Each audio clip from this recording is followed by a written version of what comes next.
14 ఏళ్ళు సీఎంగా చేశానంటాడు చంద్రబాబు. 3 సార్లు సీఎం అంటాడు చంద్రబాబు. నేను అడుగుతా ఉన్నా, మరి 14 ఏళ్ళు సీఎంగా చేశానంటాడు చంద్రబాబు, 3 సార్లు సీఎం అంటాడు ఈ చంద్రబాబు.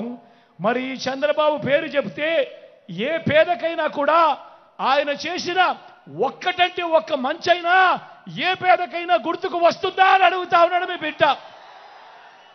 ఇలా రెండు చేతుల పైకి ఇలా ఇలా ఇలా ఇలా ఇలా ఇలా ఇలా ఇలా ఇలా ఇలా ఇలా ఇలా ఇలా ఇలా ఇలా 14 ఏళ్ళు సీఎం అంటాడు, 3 సార్లు సీఎం అంటాడు. మరి ఈ పెద్ద మనిషి పేరు చెప్తే, ఈ చంద్రబాబు పేరు చెప్తే ఏ పేదకైనా కూడా ఆయన చేసిన ఒక్కటంటే ఒక్క స్కీమ్ అయినా గుర్తుకు వస్తుందా అని అడుగుతా ఉన్నాడు మీ బిడ్డ. ఇలా ఇలా ఇలా ఇలా ఇలా ఇలా ఇలా ఇలా ఇలా ఇలా మీ బిడ్డ ప్రభుత్వం మనసున్న ప్రభుత్వంగా కూడా ఏనాడైనా కూడా ఏం చెప్పింది, ఏం చేసింది అనంటే కులం చూడకుండా, మతం చూడకుండా, ప్రాంతం చూడకుండా, వర్గం చూడకుండా, చివరికి వారు ఏ పార్టీకి ఓటు వేశారు అన్నది కూడా చూడకుండా ఒక కుటుంబం పేదరికాన్ని మాత్రమే మీ బిడ్డ చూశాడు. వారి బ్రతుకులు మార్చాలి అని తపన పడ్డాడు.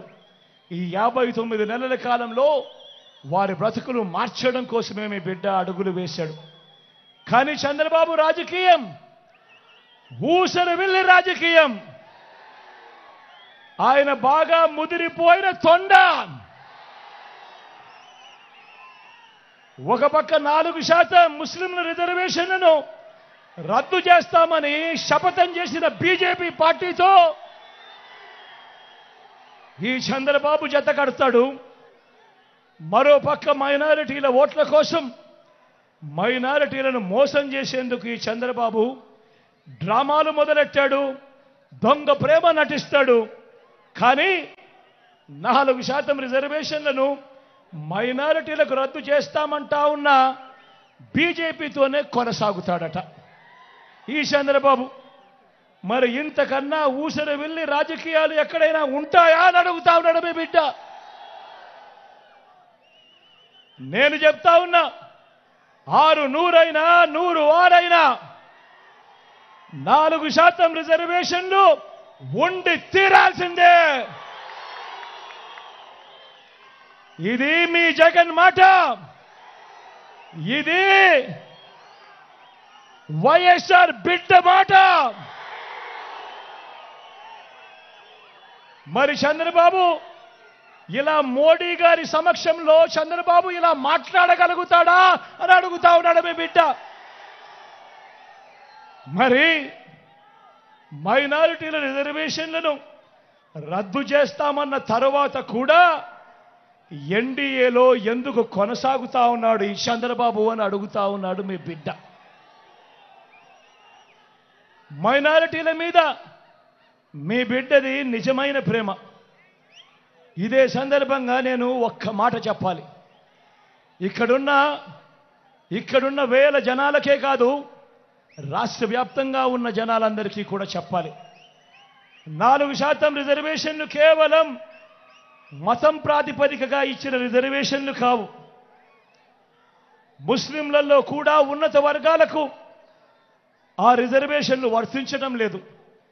పఠాన్లకు వర్తించడం లేదు, సయ్యదులకు వర్తించడం లేదు, మొఘల్స్కు వర్తించడం లేదు.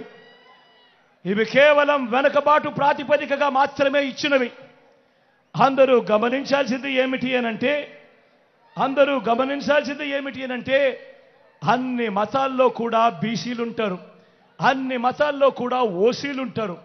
మరి అలాంటప్పుడు మైనారిటీలను వేరుగా చూడడం, రాజకీయ స్వార్థం కోసం మైనారిటీలకు నోటిదాకా వచ్చిన కూడును తీసేయాలనుకోవడం ఎంత మటుకు ధర్మము అని చెప్పి అడుగుతా ఉన్నాడు మీ బిడ్డ. ఇవి రాజ్యాంగానికి లోబడి ఇచ్చిన రిజర్వేషన్లు.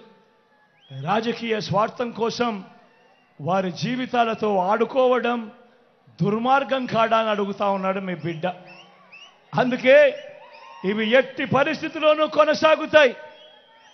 4% రిజర్వేషన్ల విషయంలో కానివ్వండి, ఎన్ఆర్సీ విషయంలో కానివ్వండి, సిఏఏ విషయంలో కానివ్వండి, ఇంకా ఏ అంశంలో అయినా మైనారిటీల మనోభావాలకు వారి ఇజ్జత్ और ఇమాన్కు అండగా నిలబడుతూ మద్దతుగా ఎల్లప్పుడూ ఉంటామని చెప్పి సందర్భంగా తెలియజేస్తా ఉన్నా. మైనారిటీల పట్ల ప్రేమ చూపుతూ ఒక్క డీబీటీ స్కీములు, ఇళ్ల పట్టాలు, ఇళ్ల నిర్మాణం, షాదీ తోఫా వంటివి మాత్రమే కాదు, ఉర్దూను రెండో అధికార భాషగా ప్రకటించడం మొదలు 4 మైనారిటీలను ఎమ్మెల్సీలుగా 4 ఎమ్మెల్యేలను గెలిపించుకోవడమే కాకుండా 5 ఏళ్లు నా పక్కనే నా మైనారిటీ సోదరుని ఉప ముఖ్యమంత్రిగా నా పక్కనే పెట్టుకున్నా.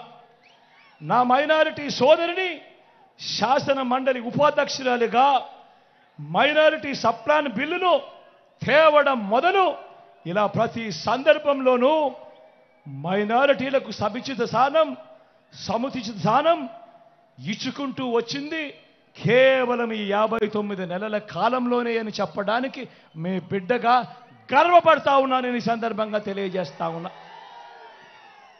నా మైనారిటీ సోదరులు, అక్క చెల్లెమ్మలు, అవ్వాతాతలు అంతా గమనించండి.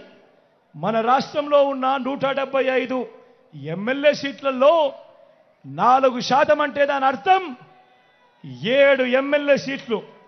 మరి ఈరోజు మొట్టమొదటిసారిగా మైనారిటీలకు 4% పొలిటికల్ రిజర్వేషన్ కూడా ఇస్తూ ఏకంగా 7 ఎమ్మెల్యే స్థానాలు ఇచ్చిన పార్టీ కూడా వైఎస్ఆర్ కాంగ్రెస్ పార్టీ అని కూడా గర్వంగా చెప్తా ఉన్నాను ఈ సందర్భంగా. మరి చంద్రబాబు ఇలా మైనారిటీలకు మంచి చేసిన చరిత్ర ఎన్ని జన్మలకైనా వస్తుందా అని చెప్పి అందరూ గమనించవలసిందిగా కోరుతా ఉన్నా. నేను ఎందుకు తెలుసా ప్రతి సందర్భంలోనూ నా ఎస్సీలు, నా ఎస్టీలు, నా బీసీలు, నా మైనారిటీలు అని అంటూ ఇంతగా వారి పట్ల నా ప్రేమను, నా అభిమానాన్ని ఎందుకు ఇంత బాహాటంగా చూపిస్తానో తెలుసా?